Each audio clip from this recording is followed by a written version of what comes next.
پھر اگر اللہ نے بیٹیاں دے کر آزمانا چاہا ہے تو پھر یہ احساس ہوتا ہے کہ بیٹی تو اچھی چیز نہیں ہے، تو بوجھ ہے، اس لیے تو ہمیشہ کھلاتے رہو پلاتے رہو، پھر ودا کرنا پڑے گا، اصل تو ہمارا سرمایہ بیٹا ہے۔ تو یہ بھی ایک بہت بڑا یعنی قصور میں یہ ہوتا بھی ہے۔ دیکھتی ہوں عامر بھائی، آپ نے بہت پیاری بات یہاں پہ کی کہ آپ نے کس طرح اپنی اولاد کو اس دنیا میں رہنا ہے، دنیاوی طور طریقے بھی سکھانے ہیں، پھر دینی اصول بھی سکھانے ہیں تاکہ ان کا ایمان مضبوط ہو۔ ارم جی، اس میں سب سے بڑی بنیاد تو یقیناً ماں خود ہوتی ہے۔ شاید اولاد کو ان قربانیوں کا اندازہ بھی نہیں ہوتا۔ میری بہت ساری بہنیں اس وقت جو ہمیں پروگرام میں دیکھ رہی ہوں گی، اگر وہ حاملہ ہیں، دیر ایکسپیکٹنگ، تو اللہ تعالیٰ نے اتنی آسانی کی ہے کہ آپ یقیناً آپ کو ایک طرح سے کہا گیا ہے کہ آپ پہ روزے، آپ بعد میں ان کی گنتی پوری کر لیں۔ تو یعنی جس اولاد کی آمد سے ہی ماں کی قربانیوں کا سلسلہ شروع ہو جاتا ہے کہ اس کی فرض نمازیں، اس کی فرض عبادتیں ایک طرح سے بچہ اس کی ترجیح بن جاتا ہے، تو یہ سلسلہ پھر تا حیات ماں کے لیے جاری رہتا ہے۔ اعوذ باللہ من الشیطان الرجیم، بسم اللہ الرحمن الرحیم۔ بالکل سدرا، کیونکہ دیکھو ماں کی بہت ساری چیزیں کمپرومائز ہو رہی ہوتی ہیں اپنی اولاد کے لیے۔ سب سے بڑی بات یہ رات کی نیند، صحیح، ٹھیک ہے، جب وہ بچہ دنیا اس کو آنے سے پہلے بھی کہ ماں اپنی مرضی سے کروٹ بھی نہیں لے پاتی، کیونکہ اس کو یہ خوف ہوتا ہے کہ کہیں ایسا نہ ہو کہ کوئی پہلو، کوئی کروٹ ایسا ہو جائے کہ جو نعمت اللہ نے میرے اندر اس وقت دی ہوئی ہے یا جو رحمت دی ہوئی ہے اس کو کوئی نقصان پہنچ جائے۔ تو اوور کانشیس ایک ماں ہوتی ہے، اور جب بچہ دنیا میں آ جاتا ہے تو سب سے بڑی جو میں سمجھتی ہوں کہ ماں چیز کمپرومائز کر رہی ہوتی ہے وہ اس کی نیند ہوتی ہے، کیونکہ بچے کا کوئی ٹائم سیٹل نہیں ہوتا۔ ماں کا درجہ اللہ نے ایسا رکھا، اس کی محبت ایسی رکھی، اسی لیے اپنے آپ کو ماں کی محبت سے ترجیح دی کہ تم ایک ماں ہو اور میں 70 ماں جتنی محبت کرتا ہوں۔ لیکن ظاہر ہے اولاد جو ہے، جیسے بھی عامر بھائی نے کہا کہ سورہ انفال میں، سورہ منافقون میں، سورہ حدید میں اللہ تعالیٰ نے مال اور اولاد کو فتنے سے، اب دیکھو ایک نعمت جس اللہ خود بھی کہتے ہیں کہ ہم تمہیں مال اور بیٹوں کی نعمت سے نوازتے ہیں، بے شک، اسی چیز کو اللہ تعالیٰ کہہ رہے تمہارا مال اور تمہاری اولاد تمہارے لیے فتنہ ہے۔ کیوں فتنہ ہے؟ کہ جب تم ان کی محبت میں اتنے غرق ہو جاؤ گے، تم ان سے اتنی محبت کرنے لگو گے کہ تم دنیا میں غرق ہو کے دین کو بھول جاؤ گے، تم یہ بھول جاؤ گے کہ میرا پیدا ہونے کا مقصد کیا تھا، تم اپنی اولاد کی موجودگی میں یہ بھول جاؤ گے کہ یہ میری ذمہ داری ہے جو اللہ رب العزت نے مجھے دی ہے، اور مجھے اسے نیک اور صالح بنانا ہے۔ بڑے افسوس کے ساتھ بچہ ہماری گود میں آتا ہے تو ہم سوچنا شروع کر دیتے ہیں کہ یار ہم اسے کون سے اسکول میں پڑھائیں گے۔ کہیں معذرت کے ساتھ ہمیں بچے کی پیدائش سے پہلے رجسٹرڈ کرانا پڑتا ہے، کہیں 2 مہینے کے اندر، کہیں 6 مہینے کے اندر، اور پیرنٹس اس تک و دو میں لگ جاتے ہیں۔ کیا ہم میں سے کوئی پیرنٹ یہ سوچتا ہے کہ یار ہم اپنے بچے کو اخلاص والا کیسے بنائیں گے، ہم اپنے بچے کو ایثار والا کیسے بنائیں گے؟ کیونکہ اگر بچے میں یہ چیز نہیں ہوئی تو وہ بچہ آپ کا امتحان ہے، وہ مال آپ کا امتحان ہے، اور یقین مانو اس مال کی نعمت اور اولاد کی نعمت دونوں اللہ تعالیٰ کا ایک بہت بڑا کرم ہے، لیکن یہ ایک ایسا انسین پیپر ہے جو ہم روز دیتے ہیں، ہم روز اس امتحان میں گزرتے ہیں، اور ہمیں اس امتحان میں کامیاب ہونا ہے۔ اور جب ہمیں یہ شعور آ جاتا ہے کہ دیکھو اولاد فتنہ، یہ ایک بہت خوفناک بات ہے سدرا۔ اور خاص طور پہ جب آپ دیکھیں کہ اگر اللہ تعالیٰ نے آپ کو بہت ساری اولادوں سے نوازا ہے اور وہ آپس میں لڑ پڑیں، تو میرے خیال میں یہ پیرنٹس کے لیے اور بھی بڑی آزمائش ہوتی ہے کہ کیونکہ دونوں بازوؤں کے مترادف ہی ہیں، اور اگر 2 بھائی آپس میں لڑ جائیں تو بڑا مشکل ہے پیرنٹس کے لیے اس وقت کس کا ساتھ دیا جائے، کیسے دونوں کی صلح کرائی جائے۔ یہ ابھی ہمارا اس سے پہلے بھی جو ٹاپک تھا اس میں ہم اختلافات کی بات کر رہے تھے۔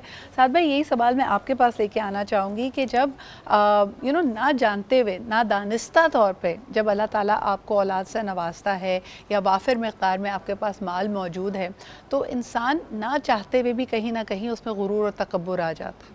کئی خواتین کو اگر آپ دیکھیں کہ اگر ان کو اللہ تعالیٰ نے 2 یا 3 بیٹوں کی نعمت سے نوازا ہے تو تھوڑا گردن میں اکڑ آ جاتی ہے۔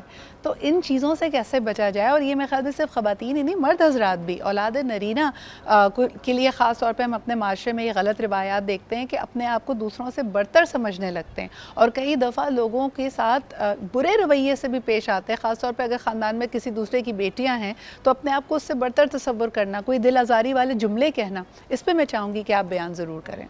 اعوذ باللہ من الشیطان الرجیم، بسم اللہ الرحمن الرحیم۔ بہت ہی خوبصورت موضوع، اور عموماً ہمارے یہاں جب بھی بات کی جاتی ہے نا، علماء بیٹھے ہیں تو عموماً ہمارے یہاں جب بھی میسج دیے جاتے ہیں یا خطاب کیے جاتے ہیں، ہمیشہ یہ کیا جاتا ہے والدین کے آداب، لیکن میں عموماً ایک بات کہتا ہوں کہ والدین کے آداب سے پہلے آپ کو والدین کو ان کے حقوق بھی بتانے چاہیے کہ والدین اصل میں والدین کہلائیں گے کب؟ کہ باپ خود بیٹھا ہو بچے کو بولے کہ بیٹا اشارہ نہیں توڑنا چاہیے اور خود سارے اشارے توڑے، تو یہ تربیت نہیں ہے۔ باپ خود بیٹے کو کہے کہ بیٹا دروازے پہ جا کر بول دو کہ ابو گھر پر نہیں ہے۔ جو بچے دیکھتے ہیں action specs louder than words, جو بچے دیکھتے ہیں اسی طرح سے بچے وہ عمل کرتے ہیں۔ تو سب سے پہلے تربیت والدین ہونی چاہیے، تو پھر جا کر تربیت اولاد بھی ہوگی۔ اب آپ نے بات کی کہ اللہ رب العزت نے قرآن کے اندر فرما دیا ہے کہ وَعْلَمُوا، کہ جان لو کہ یہ اولاد اور مال تمہارے لیے فتنہ ہے۔ اب یہاں جو فتنے سے مراد ہے وہ آزمائش ہے۔ آزمائش کون سی آزمائش ہے؟ ایک کہ انسان ان دونوں کے معاملوں میں حریص ہوتا ہے، جائز ناجائز کی تمیز چھوڑ دیتا ہے۔ اولاد بھی جب بھوکی اولاد گھر میں رو رہی ہو نا، اور جب بچہ کسی چیز پر ہاتھ رکھ دے کہ ابا مجھے یہ چاہیے، تو باپ پھر اس کو لانے کے لیے پھر جائز ناجائز کی تمیز چھوڑ دیتا ہے۔ عموماً ہم نے ایسے لوگ دیکھے ہیں جو شادی سے پہلے ان کاموں میں ملوث نہیں تھے، لیکن اولاد ہونے کے بعد اولاد کی خواہشیں ہیں، خواہشوں کو پوری کرنے کے لیے وہ ان چیزوں میں مبتلا ہو گئے۔ اور مال بھی ایسا ہے کہ اس میں بھی انسان کی حریص ہو جاتا ہے، اور اس حریص کو پورا کرنے کے لیے، اپنے وانٹس کو، ڈیزائرز کو پورا کرنے کے لیے پھر وہ جائز ناجائز کی تمیز چھوڑ دیتا ہے۔ اچھا، اگر میں چاہوں کہ اس پہ آپ تھوڑی سی وضاحت کریں کہ شریعت ہمیں کیا کہتی ہے، یعنی بہتر سے بہترین ہم اپنی اولاد کو دینا چاہتے ہیں۔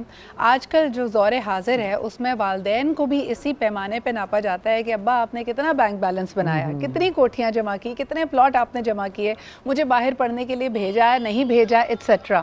تو مجھے بتائیں کہ شریعت کیا کہتی ہے کہ ہمیں کتنا بچے کے لیے تیاری کرنی چاہیے؟ کیا یہ واقعی والدین کا فرض ہے کہ ان کو بہت سارا مال و دولت دیں؟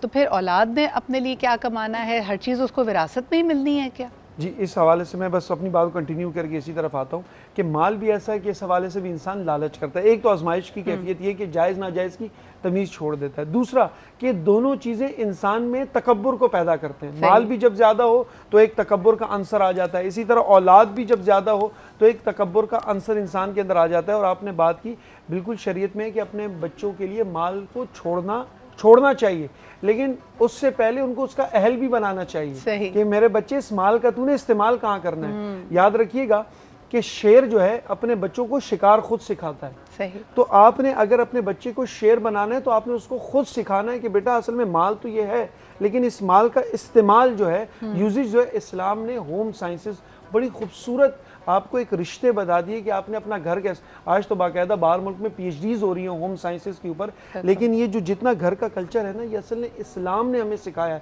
کہ آپ نے بچوں کی تربیت کیسے کرنی ہے۔ آج ہمارے ہاں جیسے میم نے بات کی کہ ہم سب کچھ تو ان کے بارے میں سوچتے ہیں، ہمیں بچے کے لیے یہ کرنا ہے، یہ کرنا ہے، ابراڈ تک سٹڈیز بھی سوچ لیتے ہیں۔ آپ میرے یونیورسٹیز میں، کالجز میں، سکولز میں جانا ہوتا ہے، میں معذرت کے ساتھ بڑے ایک سوال میں عموماً سارے بچوں سے پوچھتا ہوں آپ کا رول ماڈل کون ہے؟ اب وہ ہمارا حلیہ دیکھ کر نا کہتے ہیں مولوی صاحب آئے تو کہہ دیتے ہیں رسول اللہ صلی اللہ علیہ وسلم میرا رول ماڈل ہے۔ میں کہتا ہوں ٹھیک ہے، مجھے اس سوال کا جواب دیں، میرے رسول دکھتے کیسے تھے؟ کوئی جواب نہیں۔ میرے رسول کی آنکھیں کیسی تھی؟ کوئی جواب نہیں۔ بال مبارک کیسے رکھتے تھے؟ سفید بال، اس کا کوئی میرے رول ماڈل ہے۔ یاد رکھیے گا انسان جس سے محبت کرتا ہے نا تو پھر اس کے بارے میں جانکاری بھی رکھتا ہے، اس کے بارے میں علم بھی رکھتا ہے۔ یہ ہمارے تو اپنے بچوں کو رسول اللہ صلی اللہ علیہ وسلم نے فرمایا کہ اپنے بچوں کو قرآن کی تعلیم، اہل بیت کی محبت اور قرآن کی تعلیم، اور آپ نے جو بات کی بچوں کے لیے کیا ہے تو صدقہ جاریہ ہے فرمایا۔ سعد بھائی میں واپس آپ کے پاس اسی گفتگو کے لیے آؤں گی، ایک چھوٹے سے بریک کی طرف ہمیں بڑھنا پڑا ہے۔ جیسے آپ نے کہا کہ علماء کرام ہمارے ساتھ ہوں گے، علامہ حسین مسعودی صاحب بھی ہمیں جوائن کریں گے ایک بریک کے بعد، لیکن علی بھائی کی طرف ابھی ہم چلتے ہیں، ایک کلام سنتے ہیں، بریک کی طرف بڑھیں گے، واپس آئیں گے، گفتگو کا یہ سلسلہ جاری رہے گا۔ آپ بھی کال کر کے اپنے سوال کر سکتے ہیں کہ اللہ تعالیٰ ہمیں اپنے دیے ہوئے ہر امتحان، ہر آزمائش میں پورا اترنے کی توفیق عطا کرے، اور خاص طور پہ وہ جو نعمتیں اس نے ہمیں دی ہیں ان کی حفاظت کرنا اور ان کا حق ادا کرنے کی توفیق عطا کرے۔